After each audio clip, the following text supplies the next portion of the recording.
வணக்கம் நண்பர்களே. நம்ம அன்றாட செய்யக்கூடிய சமையல்ல சிறு சிறு விஷயத்தை கடைபிடிச்சோம் அப்படின்னா நம்மளுடைய சமையல் ரொம்பவும் ருசியாகவும் இருக்கும், ஆரோக்கியமாகவும் இருக்கும். அப்படிப்பட்ட சமையலுக்கு தேவையான சில குறிப்புகள் பற்றி தான் நம்ம தெரிஞ்சுக்க போறோம். வாங்க வீடியோக்குள்ள போலாம்.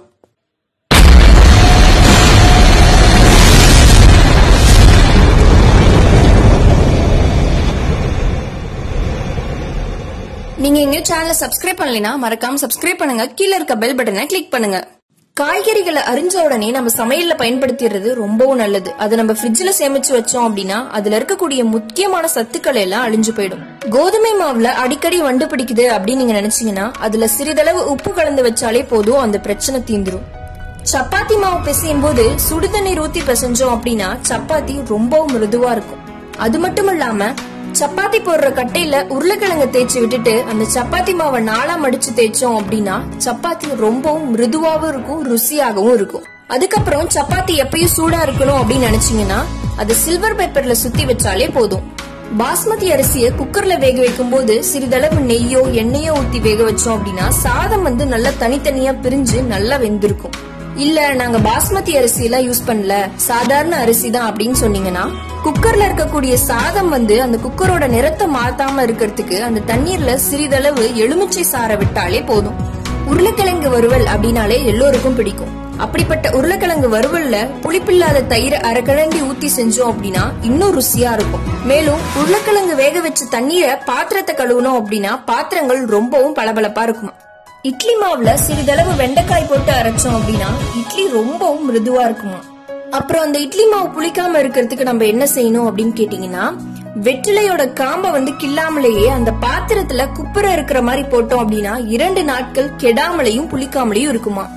இட்லி சாம்பார்ல கடைசியா மிளகு, ஜீரகம், காய்ந்த மிளகாய், கொத்துமல்லி போன்றவற்றெல்லாம் ஒரு பாத்திரத்துல போட்டு நல்லா வறுத்துட்டு மிக்சில போட்டு அரைச்சு அந்த சாம்பார்ல கடைசியா போட்டு அந்த இட்லியோட தொட்டு சாப்பிட்டோம் அப்படின்னா ரொம்பவும் ருசியா இருக்குமா.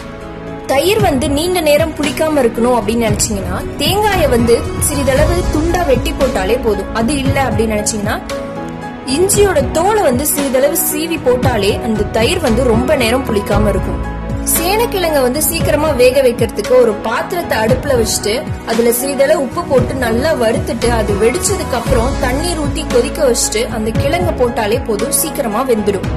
நிறைய பேர் தோசை சுடும் போது தோசைக்கல்ல மாவு ஊட்டிக்கிட்டு தோசை வராம இருக்கும். அதற்கு கொஞ்சம் புளியை எடுத்து வெள்ளை துணியில கட்டிட்டு எண்ணெயில தொட்டு அந்த கல்லுல தேய்ச்சி விட்டோம் அப்படின்னா தோசை ரொம்ப நல்லாவே வரும். நம்ம சமைக்கிற உணவுல அதிகமான உப்பு இருக்கு அப்படின்னு நினைச்சீங்கன்னா உருளைக்கிழங்க அரிஞ்சு போட்டாலே போதும், அதுல இருக்கக்கூடிய உப்பு எல்லாத்தையும் எடுத்துரும். எண்ணெய் பலகாரங்கள்ல டப்பாவில வைக்கும் போது உப்பு துணியில கட்டி வச்சோம் அப்படின்னா அதுல இருக்கக்கூடிய காரல் வாடை எல்லாத்தையும் எடுத்துருமா. கொழுக்கட்டை மாவு பிசையும் போது ஒரு கரண்டி பால் சேர்த்து பிசைஞ்சிட்டோம்னா கொழுக்கட்டை சுடும் போது விரிந்து போகாமல் இருக்கும். முட்டைக்கோசுல உள்ள தண்டை நம்ம வீணாக்காம சாம்பார்ல போட்டோம்னா ரொம்பவும் சுவையா இருக்கும். சீடை செய்யும் போது அது வெடிக்காம இருக்கிறதுக்கு சீடை மாவை நம்ம உருட்டும் போதே ஊசியால குத்திட்டு அதுக்கப்புறம் எண்ணெயில போட்டா போதும், வெடிக்காது. காஃபி டிகாக்ஷன் போடுறோம் அப்படின்னா அதற்கு முன்னாடியே அந்த பாத்திரத்தை சுடுதண்ணில வச்சுட்டு டிகாக்ஷன் போட்டோம் அப்படின்னா சீக்கிரமாவே காஃபி தூள் இறங்கிடும். இனிப்பு வெள்ளத்தை துண்டாக்கி நெய்ல போட்டு வச்சோம் அப்படின்னா நெய் எப்பயுமே ஃப்ரெஷ்ஷா இருக்கும்.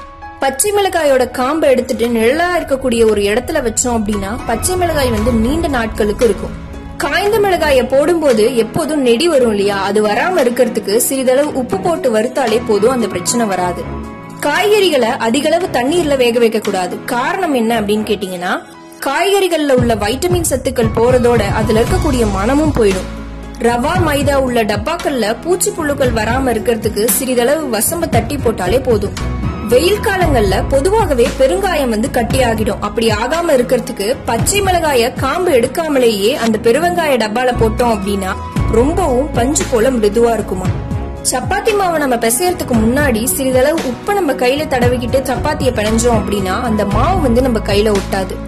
அரிசி மற்றும் காய்கறிகளை கழுவுன தண்ணீரை வீணாக்காம செடிகளை ஊற்றணும் அப்படின்னா ரொம்பவும் செடிகள் செழிப்பா வளரும்.